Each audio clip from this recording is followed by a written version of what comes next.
Washington, 1211 Washington Street. I feel the city council is to vote no. Behind the fact is, the state took over the city of Harrisburg School District. And you see what kind of job they did on that. And what makes you think you'll do better with the city? We should move forward. I believe we are paralyzing the city by not moving forward.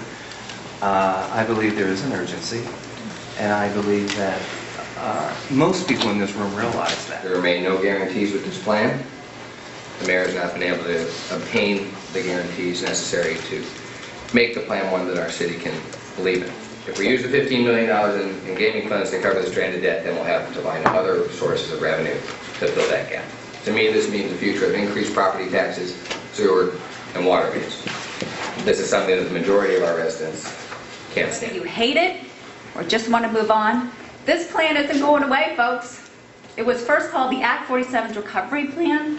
Now with some minor changes, it's called the Mayor's Act 47 Recovery Plan.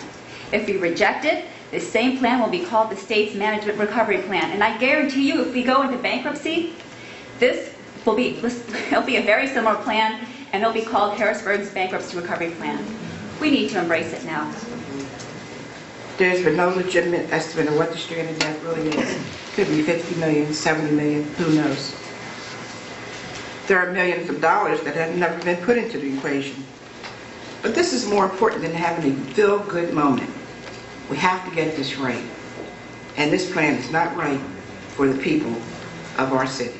Why would we want 3 people that probably don't live in the city? Why would we want them to control our government? Because that's not for the people and by the people.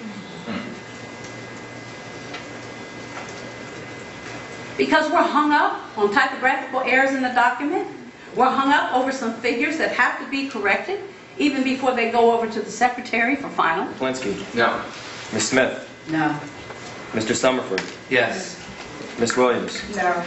Ms. Wilson. This has a rippling effect, and I don't think the council understood the depth and the brevity of these rippling effects it's going to have on the city. So, my first and foremost is to try to see if we can continue to try to get some cash flow in here to stabilize us so that we don't go without making the remaining payrolls for this month, and to see what our bondholders is going to do for the $3.3 million. This will be the first time in the history of the city that we will miss a general obligation bond payment. This is the impact of council's no vote tonight. The bond market is not willing to touch the city. With all this chaos and this dysfunction, there's no one running to our aid.